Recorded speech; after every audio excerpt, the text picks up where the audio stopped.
The Juneau World Affairs Council presents Europe, America's Partner or America's Problem, with Constanze Stelzenmuller. Stelzenmuller is a senior fellow at the Brookings Institution. She's an expert in German, European Union, and transatlantic policy. She's also a former politics editor of the German weekly Die ZEIT.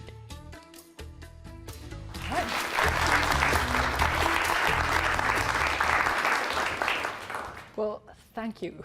Thank you for this charming introduction. Thank you for the invitation. I want to particularly thank my fabulous host, Carl Brodesson, who has already introduced me to the Mendenhall Glacier and who has taken me to the State Museum, which I have to say is awesome, as is the glacier, by the way. But your museum is really, truly wonderful. But what, in my mind, is even more wonderful is the tradition of the World Affairs Councils. I've spoken to a number of World Affairs Council audiences over the years across America, and I love these organizations as symbols of America's engagement with the world. And so I have to say, as a European, as a citizen of an American ally, thank you, really. I think this is a wonderful thing you're doing, and thank you for hosting someone like me. It's a huge pleasure to be speaking to you today, and I say this despite the fact that my new sports obsession, actually that's my first sports obsession, I haven't had any so far, the Washington Wizards, Washington's basketball team, are in the second round of the playoffs. And they're playing, having lost 2 games against the Celtics, narrowly I would add, are now playing tonight at the Verizon Center in Washington, D.C. I'm getting updates on my smartphone, not now obviously, but we're apparently leading in the first quarter, so it may remain that way. It's also, I mean, having been out at the glacier, I've noticed that it's been a gorgeous day, so I wasn't really expecting more than 3 people here tonight. I am really impressed that so many of you checked out of what is still a gorgeous day to came here and listen, and I hope that I can answer your questions. It's also, by the way, my first time in Alaska. I'm a German Foreign Service brat. My parents were posted to America in the 1970s, to Washington, D.C., and my parents were firmly of the view that we were not in America to meet other Germans. So they would pack us in the station wagon and drive across the country with us during 4 years in the 70s. And we saw pretty much everything, except, for some reason, the Pacific Northwest. And of course, we never made it to Alaska. This is my very first time, and I'm deeply grateful. In fact, some of my colleagues at Brookings were saying enviously to me, how come you are going to Alaska? So thank you for that, too. So what I've been asked to talk to you about is Europe America's problem or America's partner? I'm going to turn it around a little bit. And I'm going to be very frank with you. I'm going to start talking about all the challenges that I worry about, and then talk about what I think are some of the answers or where the answers might go, and finally why that ought to be, in my view, or could be, of interest and of concern to you and what we could together do about it, if you're amenable. The other thing that I want to say is that if anything I say is unclear or in your view incomplete, in other words, if you have remaining questions that you'd like me to finish addressing, then I suggest you just interrupt me. I think that would be perfectly fine. I think for editorial comment, I suggest we wait until the Q&A. But if there's anything factual that you think has remained completely obscure, just go ahead. I don't mind being interrupted in the least. I think it makes the conversation more interactive. And the other thing is also I am notorious for speaking really fast. So I will try to not do this. And in fact, Carl, who's sitting in the back, wave at me if I go into overdrive. But if there is anything, if I become completely incomprehensible, also please just say to me, that was totally unclear. Could you repeat that? Okay? So that would be great. All right, in that case, let me start off with the problem part, the challenges that we're facing. And it was very helpful just now to be on your radio stations and to have been asked a couple questions, because that reminded me of the things that are on people's minds. And of course, the thing that's most on people's minds in Europe right now, and I think has also generated an awful lot of news here, is the French elections. Those are really a huge deal. On them, literally, and I'm not exaggerating when I say this, on them, I think, hangs Europe's future, at least the European Union's future.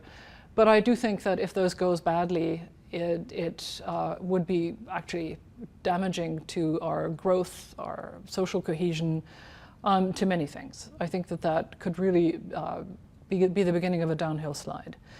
And what do I mean if this goes badly? I mean, of course, that right now the French people on Sunday have the choice between two candidates, the ones who were left over from a first round of voting 2 weeks ago.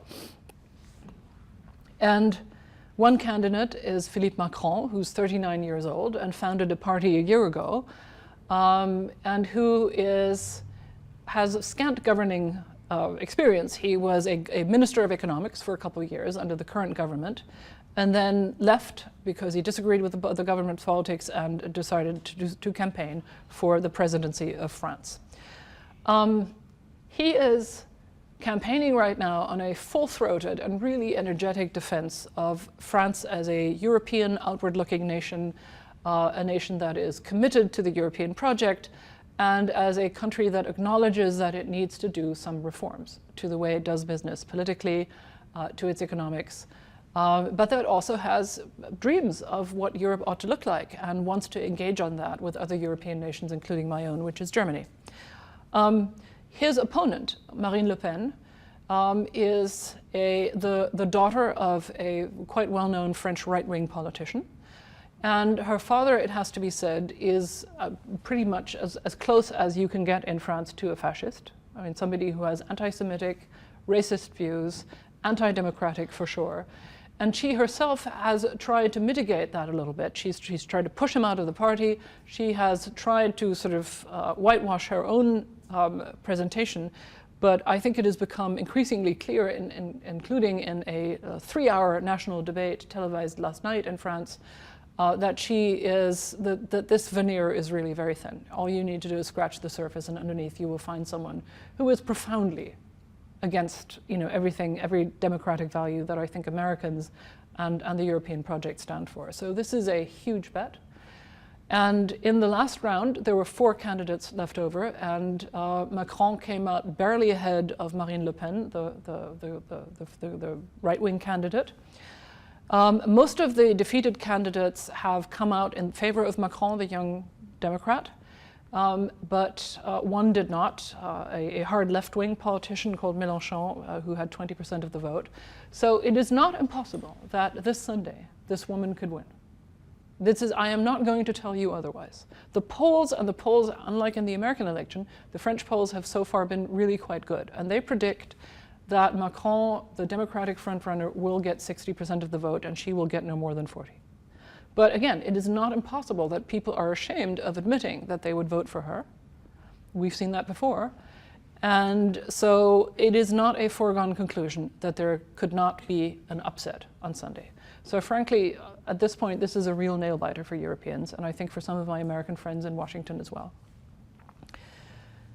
And even if Macron wins, he has a huge task in front of him. Yeah. He really does need to sort of do a lot of repairs to the French political and economic system. And that is of enormous importance for Europe and the European project, particularly as the Brits prepare to leave. And that's going to be my next topic, Brexit. So Brexit also, I think, has become a word that is well known all over the world. And it's, of course, the expression that's used for the UK having initiated formal procedure to leave the Union within the course of a little less than 2 years. It's the first time this has ever happened in the European Union. And it happened after a referendum where the Leave side won by a pretty close margin over the ones who wish to remain, and with a fairly high abstention rate. Now, I'm not going to lie to you. I am as biased on this one as I am on the French election. And the French election, I want the Democrat to win. And I think the non-Democrat winning would be a disaster. And I will also say to you that while I respect the decision of the Brits, while I respect the fact that it was taken in a democratic procedure, while I respect the fact that this is being undertaken in a democratic and accountable and transparent negotiation between the London government and the European Union, I also think that this is a huge mistake. And I can explain why. I mean, I perfectly respect the arguments of those who would disagree with me, but I think, A, this is a huge loss for Europe, tremendous. Because the UK, as you know, has always been the special partner of America. That's why it's called the special relationship. They've had a very forward-leaning foreign and security policy. They've had a very liberal, forward-leaning attitude on trade, and both those things for Germany, for the government of Angela Merkel in Berlin, were really important. In fact, they were kind of seen as a counterweight to the French, who were much more protectionist and had what we thought of sometimes more parochial national interests in security, and were, for a long time, quite anti-NATO, unlike the Brits. I also, though, think that the Brits leaving is going to be damaging for Great Britain. And I say that because I think that there are a lot of people who are unaware in Great Britain of just how much European funding Great Britain gets.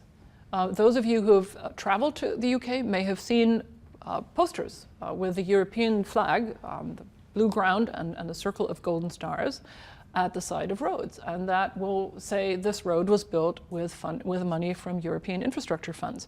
You can find those posters all over Europe. As Carl said, I used to be a reporter. I've written about the periphery of Europe. You can see those everywhere.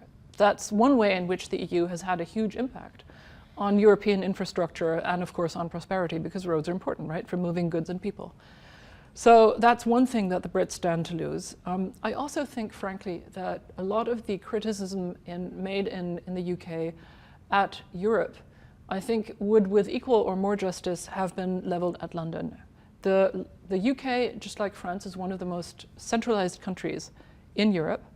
And what that means is that you have had a huge favoring of the metropolis, London and Paris, and a disadvantagement of the peripheries, the post-industrial zones, the economically underdeveloped zones, the border of Scotland, Wales, Northern Ireland, compared to that. And I think a lot of people are upset about this, and when they complain about Brussels, what they really mean is London. A lot of my English friends would confirm this. And so I think that, and the other thing that I know from personal experience, from talking to people, is that I think the British also wildly underestimated what this was going to be like as an actual process. I think a lot of people think, including in Washington, that leaving the EU is kind of like leaving a country club or a golf club. You know? So you have to write a letter saying, I no longer want to belong to this club. That's unpleasant if you happen to know the other members. You may have to forfeit the membership dues. But that's what a lot of British politicians and a lot of people I know in Washington thought this was going to be like.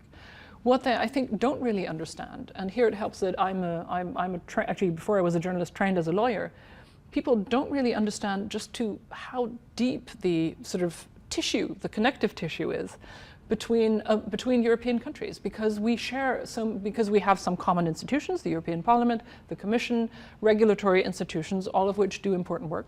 Even if some of them are, you could certainly make an argument that some of them are overly intrusive, but a lot of them sort of help equalize the playing field for trading and mobility in Europe, and they are crucial. Also, they've made a lot of law. Any of my lawyer friends in England would tell you that a lot of the law that they use on a daily basis is European law. And as a result, nation states have sort of left certain areas to the EU and have focused on other issues. It's kind of like the relationship between the federal government here and the states in a very similar way. And so this is, if you will, a sort of sharing of burden, the burden of legislating and of governance.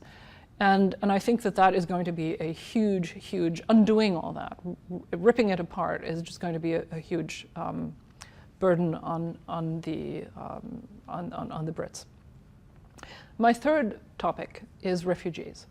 Now, it's also, I think, escaped no one in America that there was a huge refugee crisis in Europe in 2015, and that 1 million, mostly Syrian refugees, but many follow-on migrants, often economic migrants from Northern Africa and the Middle East in general, swept across the Mediterranean, some dying in the process, but many of them surviving, and then making their way either, again, through the Mediterranean or through the land route through the Balkans, and demanding asylum.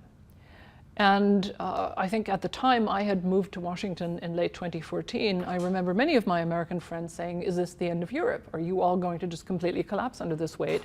Surely most of these people are Muslim, they're impoverished, they're traumatized. How on earth are you going to integrate these people? Now, I'll say to you, Europe has 500 million inhabitants, and we're talking about 1 million people. it's actually not that dramatic when you compare the numbers. The other thing people also always forget is that Europe has been a crossroads for migration ever since time immemorial, including in my country, by the way. That's often forgotten. I mean, 2 world wars in the 20th century created huge displacements of people, huge migration and refugee flows, and we did manage to integrate those. I think the difference now, or the reason why people were so concerned about this latest flow, and I would also add, I nearly forgot, in the Balkans wars, when Yugoslavia fell apart in the early part of the 1990s, and there was a genocide in Bosnia, you will remember that. Again, hundreds of thousands of refugees came to Europe, 400,000 alone to Germany. Now, many of those returned, but also a number have stayed. So this is literally the biggest single inflow in a short time since the disintegration of Yugoslavia. And the 2 reasons why this is special and different, I think, in compared to all those historical flows, is that A, they're traumatized by a horrific Syrian war, and B, they're Muslims. And they're Arab Muslims as opposed to the Turkish Muslims that currently make up the wide majority of Muslims living in Germany. So it's, you know, you can, I think, absolutely ask the question, is it going to be possible to integrate people who are this traumatized, who have such a different religion, who come from a completely repressive and murderous dictatorship like Syria is right now, and will it be possible to turn them into citizens? And I think that, to be completely honest with you, that question isn't answered yet. What was interesting at the time, and again, I was experiencing this mostly through the media since I was already living in Washington, was that if you'd asked me how this would go with 800,000 Syrian Muslims suddenly coming to Germany and saying we want to live here for the foreseeable future, I would have said 2 things. I would have said, okay, the government is going to organize this, no problem.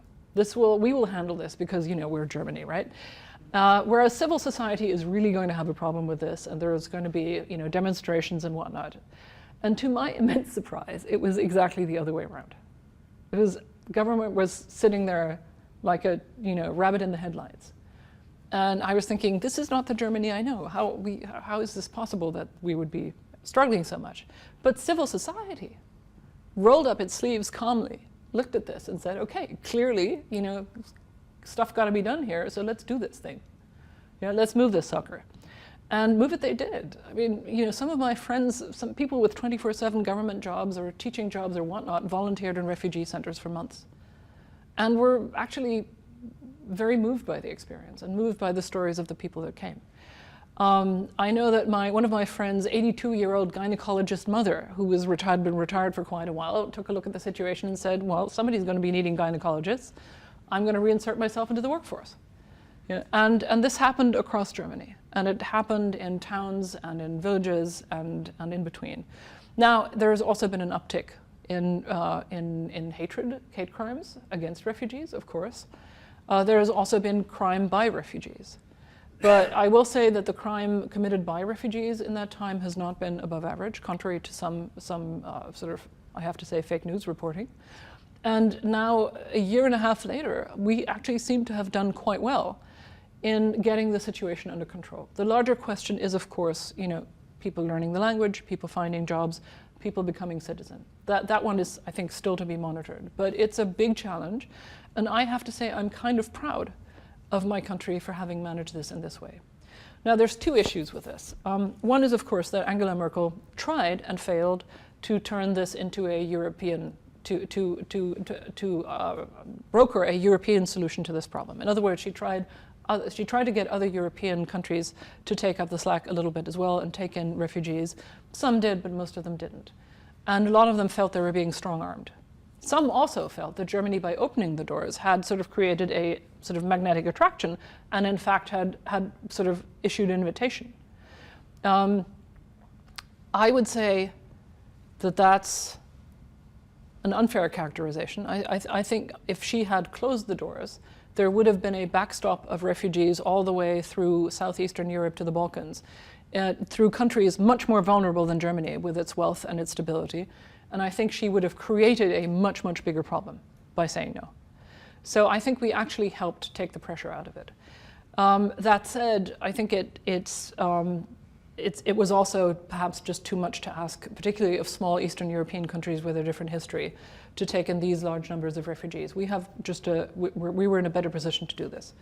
The other big problem that this has engendered, and you can call it a big problem, although I'm slightly optimistic about it, is that the way we took out the pressure from the valve was the famed EU-Turkish refugee deal of about a year ago, where basically the EU and the leader of Turkey, Recep Tayyip Erdogan, agreed that Turkey would essentially limit strictly the number of refugees coming out of Turkey, and conversely, we would pay very large numbers of very large amounts of money, I mean billions of euros, for Turkey to manage people who arrive in Turkey in refugee camps there.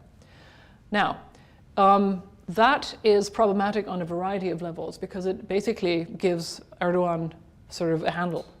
And he can use it against Europe if he so wishes. And currently, at a time when he's trying to turn Turkey away from what for a long time was a state that had genuine democratic aspirations and genuine aspirations to join the EU, into something that is much more authoritarian, much more one party, and much more illiberal in every way. That's really concerning. That said, I think that there are also things that Erdogan needs. He hasn't got a lot of friends in the neighborhood. And I think he is rational enough to know that this deal is not a one-way street. So yes, it's a tricky situation, but I think if handled properly, this can actually work.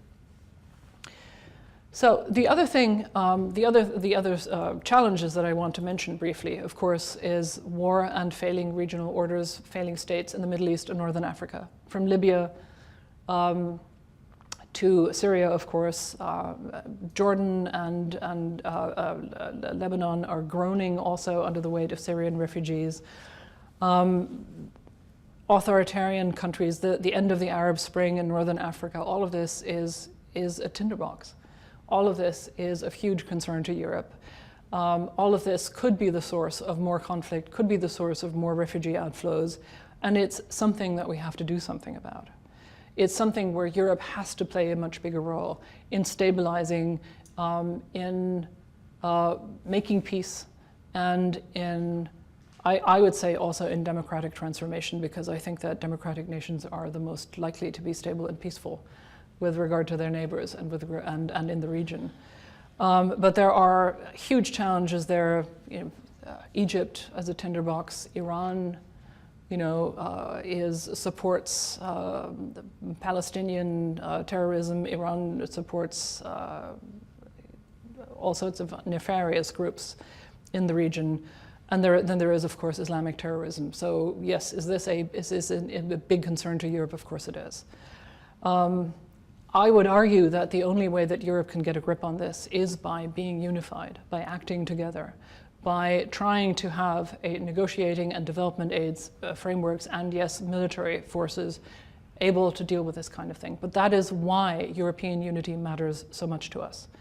Then, just as the last external challenge, there is, of course, the Russia problem. It won't have escaped no one here that Russia goaded Georgia into a war in which Georgia lost bits of its territory in 2008, that it annexed Crimea in a really crass violation of international law in 2014, that it has been waging war through proxies in Ukraine and still continues to do so. And last but not least, if that weren't enough, it is meddling throughout Europe in what is called hybrid warfare, in other words, with propaganda, by buying politicians, by giving parties like Marine Le Pen's, the French anti-democratic challenger to Macron in Sunday's elections, by giving them money, et cetera, et cetera. This is not pretty. And there's a big debate, of course, under Russia pundits as to exactly why the Russians are doing this. I think the most plausible theory is that the current strongman in the Kremlin, Vladimir Putin, knows that he's losing his grip on power. He knows that he stands to lose his income from fossil fuels. I gather that's a bit of an issue here as well. And that he is creating external diversions with this kind of territorial aggression.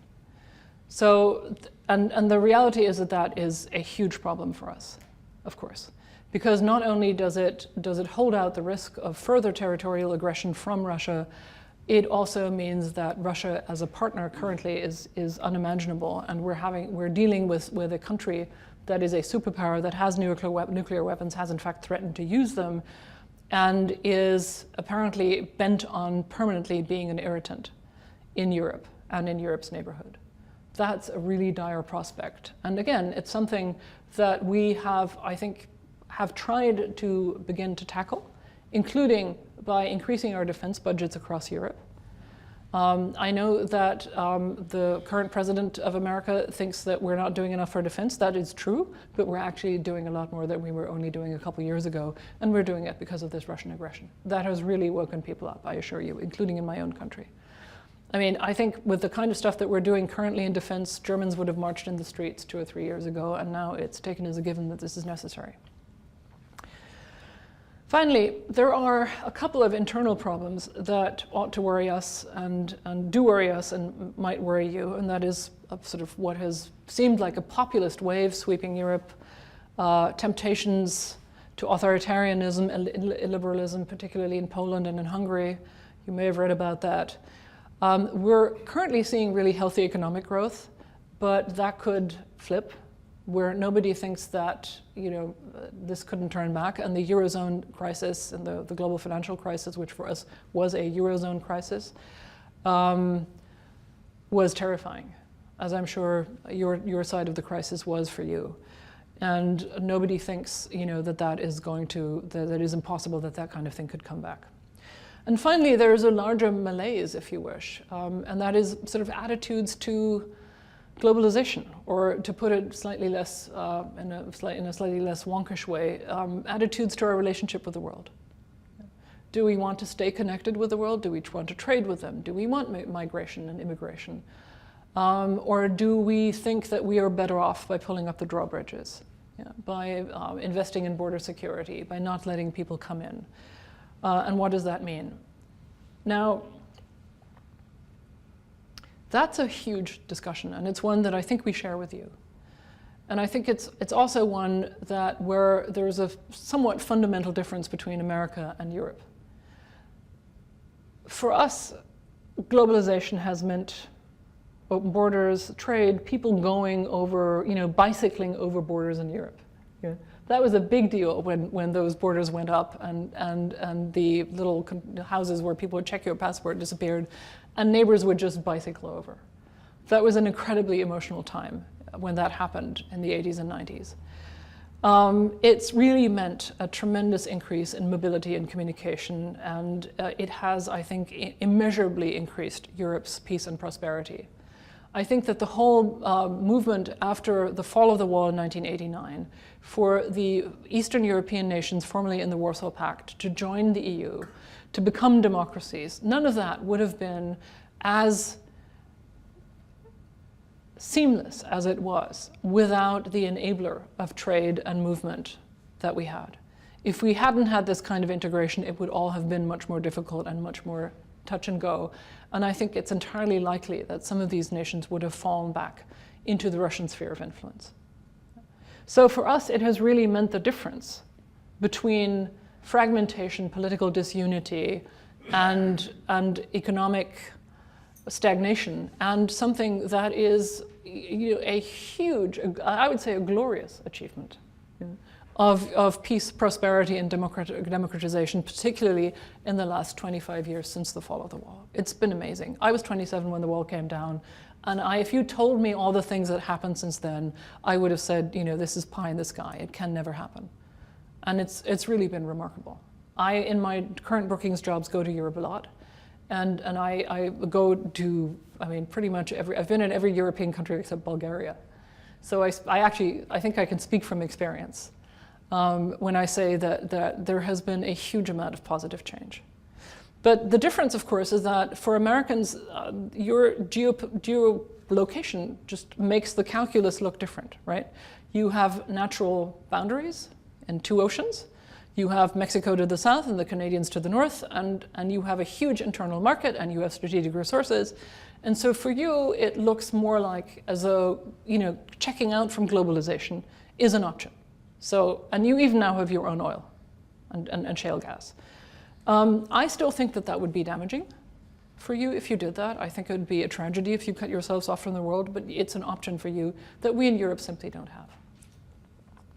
So let me turn a little bit to what I think are the answers to all this. And I think they are to the challenges that we face, and they're really huge. And I'm not going to bore you with sort of wonkish specifics. What I will say is that I think that this has to happen at all levels at the same time. We have to make sure our nation states are functional, that they do their job, that our institutions, our courts, our parliaments, and our executive do their job, and that they are considered as legitimate because they do their job. In other words, they do so without political favoritism, that we eliminate corruption, or at least combat it. Maybe you can never eliminate it. And that we have markets that are fair and inclusive, and that we have social contracts that are inclusive, that where nobody is permanently left out.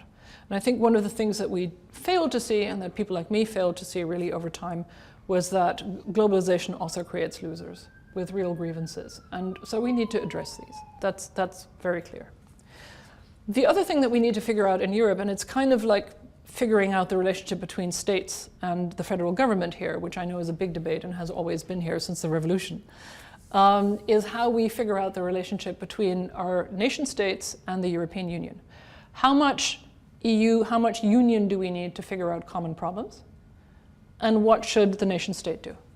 Those answers change over time, but one of the reasons why the French election is so important for us is that we need the French to participate in this debate. That's a really big deal. So where are we now? I will say to you, I think the news is not quite as bad as it is often made out in American media. I mean, let me just give you a couple of examples. Greece. Greece has not completely fallen apart. It is actually still engaged with the EU in a reform program. Grudgingly, and I actually think that there is I think the Greeks have some legitimate criticism of that, but they're still in the game. And from all I know, they've actually improved on a lot of really important economic reforms. Belgium. When was the last time you heard about Belgium? Terrorists, right? And the portrayal in the American media was, Belgium is basically held hostage by Islamist terrorists from North Africa, people who are migrants but who really want to blow the place up. And it's completely dysfunctional. Well, Belgium is still there, and in fact, it hosts the institution of the European Union. It hasn't fallen apart. Then the third thing that people kept saying was that Brexit would be the bellwether for a host of other exits, including the Dutch after their election this year. Actually, you're seeing the opposite. You're seeing a kind of Brexit effect that is pushing people towards the mean and the mainstream. I will not deny that there may be a little bit of a Trump effect in there as well. But the reality is right now, poll numbers for European Union and for membership in the EU are going up, interestingly. Another sign of, I think, general health is that Marine Le Pen, the anti-democratic challenger in France, did not win the first round. That was an option. She came in as number 2. That's bad enough, but she didn't win. And there is now a huge debate in France about the future of the country, which is also good. Also, Germany has not imploded. Again, this was predicted widely in American media under the weight of these 800,000 refugees. It's not to say it's not a problem. It is, it will be, but we haven't imploded. And the right-wing political grouping, our own right-wing political grouping, Alternative for Germany, that got into double-digit figures in some state elections, is now drifting down again. Mostly their leadership is just, engage in constant bickering and keep shooting each other in the knees and feet. But I don't think right now that is a real option, and people, again, here are hewing to the mainstream. And to me, one of the most sort of endearing things that are happening right now is that every Sunday afternoon, in many European capitals, people are doing something that really we're not used to in Europe, which is demonstrating for something. That's amazing. And so people are going out on the main squares of European capitals in the so-called Pulse of Europe demonstrations to demonstrate for the EU and for European unity. I find that remarkable. I can think of other things to do on a Sunday afternoon, but my Facebook feed is filled with photographs of friends of mine with their baby carriages and their grandmothers and whatnot, standing somewhere in some European square, or in Gendarmenmarkt in Berlin, demonstrating for this and holding impromptu speeches on why they love Europe. I think that's not nothing, actually. That's a fairly big deal. But again, I mean, I am not saying that there are no risks, right?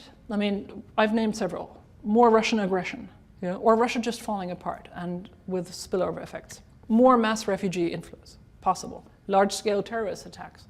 I would never exclude that. Return of the financial crisis, I've already named that.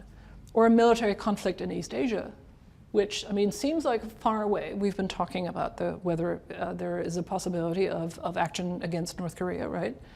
Would that have knock-on effect on Europe? Yes, of course, because we have huge amounts of trade with Asia, particularly with China, but also with Japan and South Korea. And the knock-on effects of military action in the Pacific, I think, would be massive in the forms of maybe even a global financial crisis, with dire effects on Europe.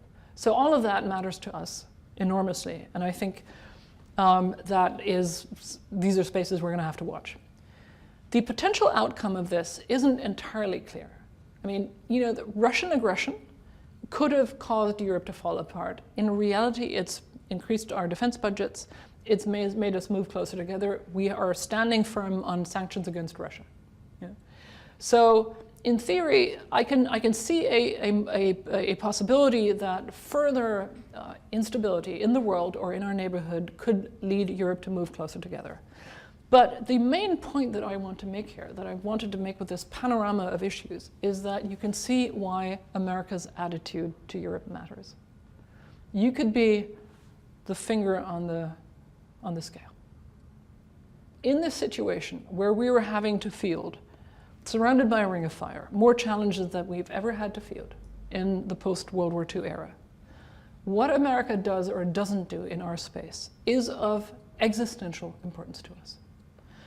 And that is why we're sort of concerned that what we thought of until quite recently as a pretty good transatlantic status quo, a pretty extensive American-European cooperation with a huge amount of tourism, social contacts, cultural, academic contacts, trade, what is it? I think $699 billion annually of European-US trade.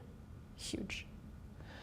And a very genuine military alliance where we actually do a great deal together, including combating IS terrorism in the Middle East. We're in Afghanistan together. We have dealt with the Balkans together.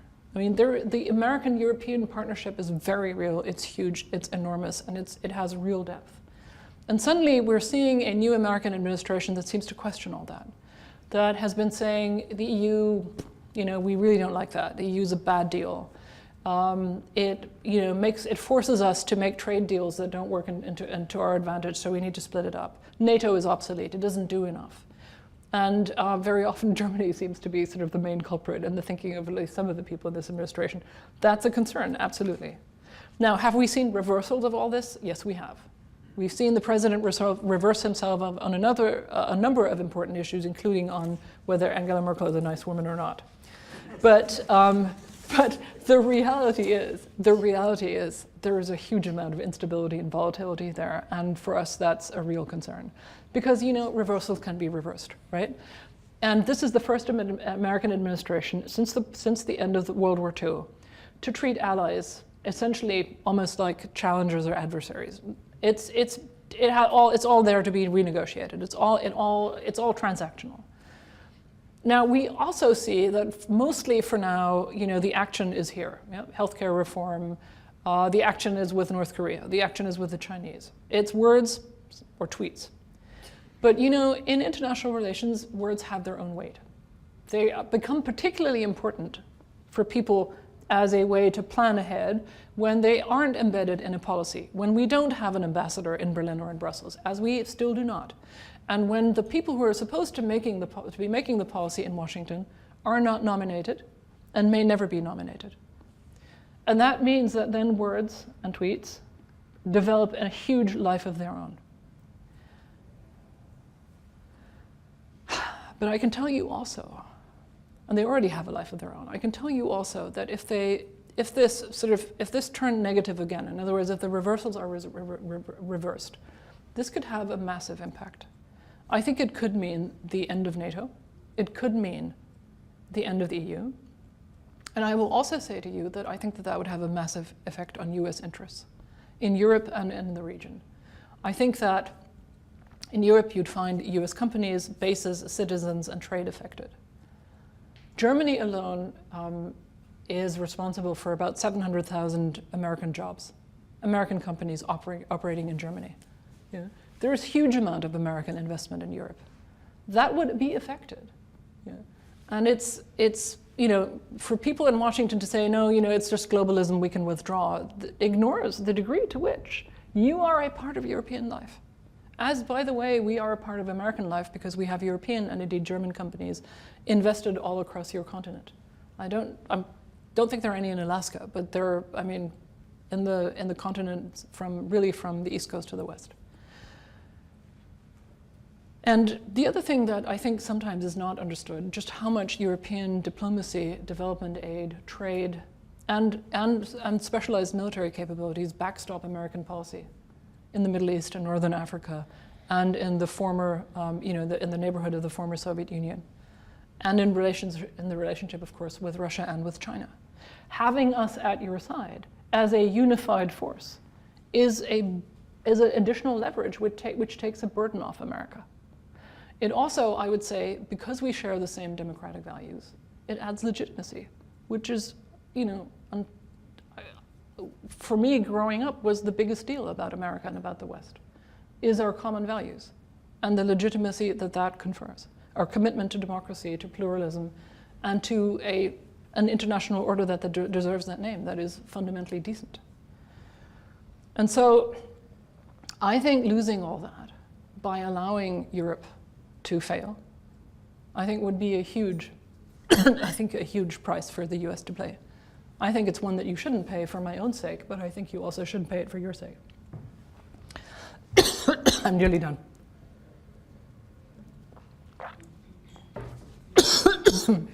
So what is it that we need to do? So you can also cough too if you want. See? Thank you, Carl. So this is good because it forces me to be concise. Of course, we need to fix our own shortcomings and vulnerabilities. We need to do more for defense. We need to take on more of the burden of defense. And I think we need to make a better argument for how Europe is organized is in America's interests and how you profit from that. We have to do all that, and I think that my generation of Europeans is committed to it. But I would also say American action or inaction to us really matters. And if you check out of the world, if you check out of Europe, I think you would be doing yourselves and us a huge disservice. Let me say a final thing that I think also sometimes gets lost in the sort of Washingtonian policy debate, and maybe is hard to conceptualize if you're sitting in Alaska. It took me 14 hours to get doorstep to doorstep from my home in Washington to get here yesterday. And it would have been another 8 hours if I had started out in Europe. So I get that this all seems far away.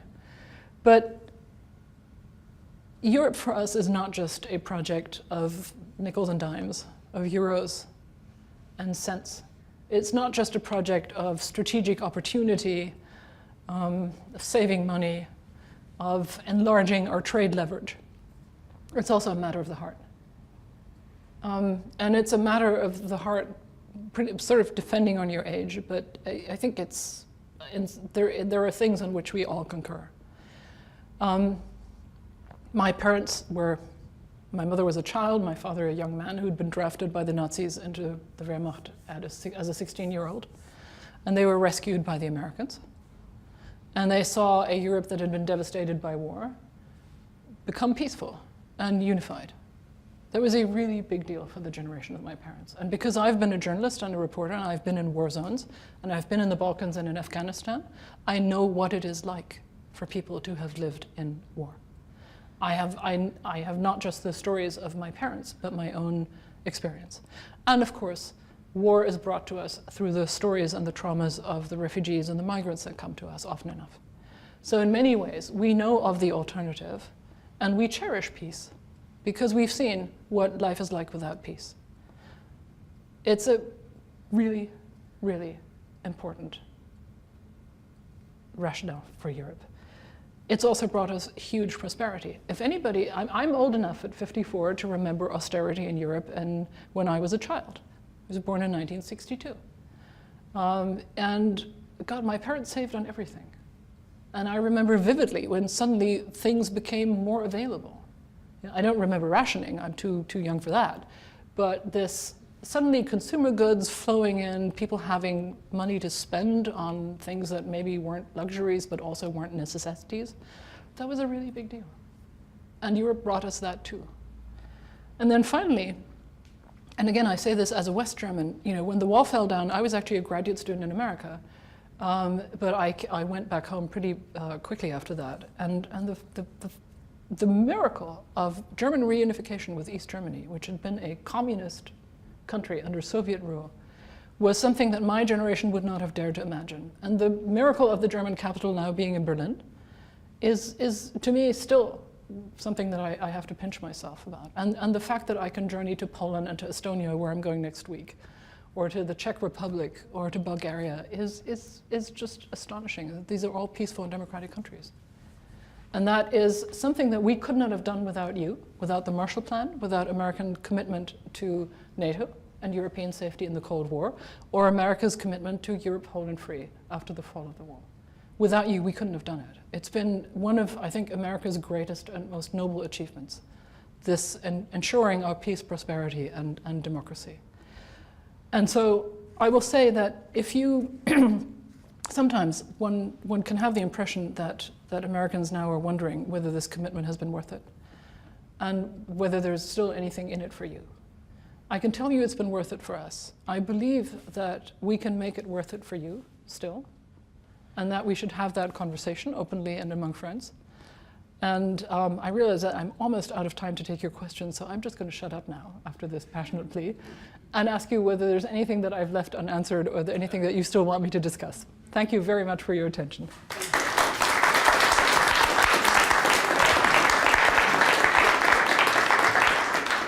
I think we have 8 minutes and 30 seconds. I am so sorry. My fault. Whose questions can I answer? I'll start us off. Okay, please. The question that you asked, do you think that's a question that the average European asks themselves?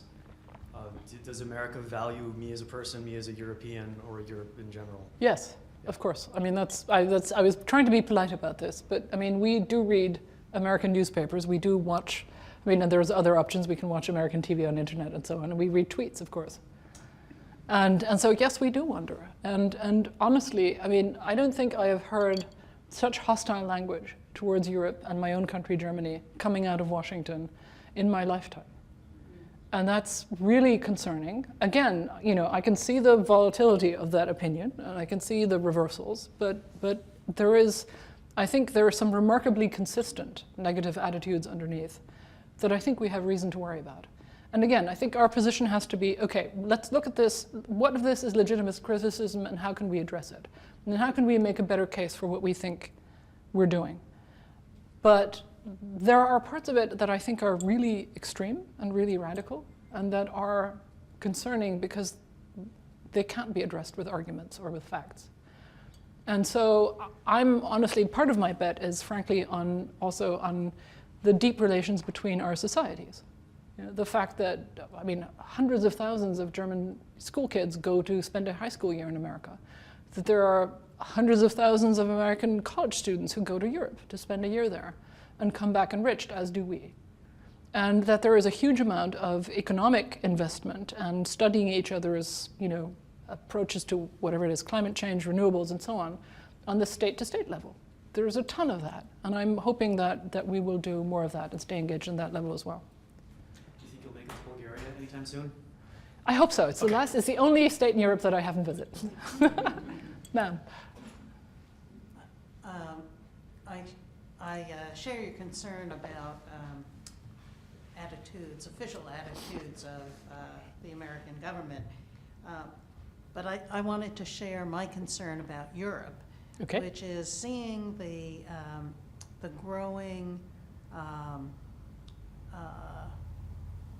disaster in Sudan and Somalia and that part of Africa, and people migrating through Libya, so much human trafficking that is involved in that. And it seems so hard on the heels of dealing with all of the Syrian refugees and other North Africans. And I'm wondering if Europe has a plan for funding resources in country and also for dealing with migrants. Yes, I think the general plan is we have to stabilize the situation where it is so as to prevent another mass outflow, another mass unmanaged outflow that could destabilize European politics again in the way that we've seen 2 years ago. And that has multiple prongs. There's a political aspect to that, there's a development aid aspect, and there's a military aspect. The military aspect I think is probably least known here, so I will say that Europeans are really upping their military engagement in sub-Saharan Africa and in maritime anti-piracy and trafficking missions on the Horn of Africa, in missions that, by the way, are EU mandated rather than NATO missions. And that's a fairly new development, and it's fairly robust. There is also a tremendous amount of development aid that goes from Europe into these regions. And there is a lot of also political diplomacy that goes into stabilization. But the challenge is massive. And again, it would be much easier to address all of this if we could do it in a coordinated way with the United States like we have been doing in the past. That is absolutely crucial. And not only, and the thought of a US actually checking out of that, or saying whatever you're doing, we're against it, is just too awful to contemplate. So yes, we are doing quite a lot already, and we're aware of the challenge. But an absence of America, or an America that is at cross purposes, would be a real problem. Ma'am. This is more of an information question. Sure. In the United States, legal residents can attain citizenship in 6 or 8 years after fulfilling certain requirements. Yep. Is that the same in each of the countries of the EU? All right, there are now still 28 as long as the Brits are still in there. So you're not going to be surprised when I tell you that I don't know of the citizenship requirements in all of these countries. What I do know is that a lot of us have made it quite difficult for a variety of historical reasons for immigrants to get citizenship. The Germans have been making it easier because they've realized that if they don't, their minorities, their migrant minorities, particularly Muslim minorities, are at risk of becoming alienated, disaffected, and will become vulnerable to people who prey on them and try to turn them into terrorists, or foreign fighters. So that's a challenge of which we are aware. I have to say our model has been pretty much the US model, where you do a great deal of sort of nudging people towards acquiring citizenship, but then also signing up to American values, a certain knowledge of American, how American civil society works, and how the Constitution works. And I think that that's actually something we should go on pushing towards. You look as though you're trying to, we have 2 minutes and 11 seconds. So I think there's time for still another question. Nick, how short was your question? Nick, what was your question? Well, sorry. 2 minutes. So you talk about the American companies making money in Germany and German companies operating in the North American continent. But is there really such a thing? I mean, it seems to me that corporations really do not consider themselves to be a part of the countries in which they operate, but rather to be really beholden only to themselves and to the Fair industries. Enough, but you know what? Part of. I don't care what the corporation thinks. It is. And it does pay taxes, and it is subject to regulations, and it does create jobs. I mean, there are parts of, corporations think of themselves as basically, like electrons that can zip around across the globe at will. But if they're actually engaging in manufacturing and producing jobs, even with services, a lot of that actually isn't true.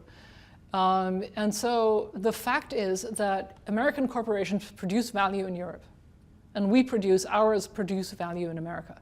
And I will give you one more example. The financial crisis, one of the big lessons from the financial crisis, for Europeans at any rate, and for American economic experts, was the possibility of transatlantic contagion. In other words, that what happened in your space had a huge impact on us and vice versa. Yeah? So that is one way in which, despite the fact that there's an ocean between us, we are intimately interlinked. In such a way that there are people who've said that actually what we're, in economic, social, and political terms, we're more like an ecosystem, yeah, that needs to be managed carefully, because what we do or don't do has an impact.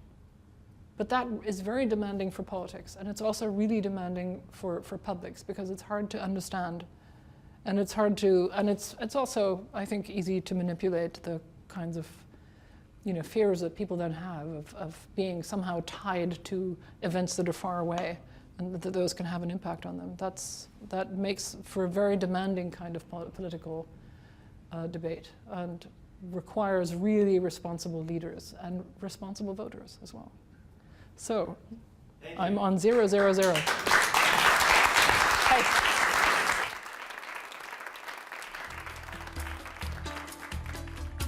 That was Constanze Stelzenmuller in this Juneau World Affairs Council presentation, produced in collaboration with 360 North.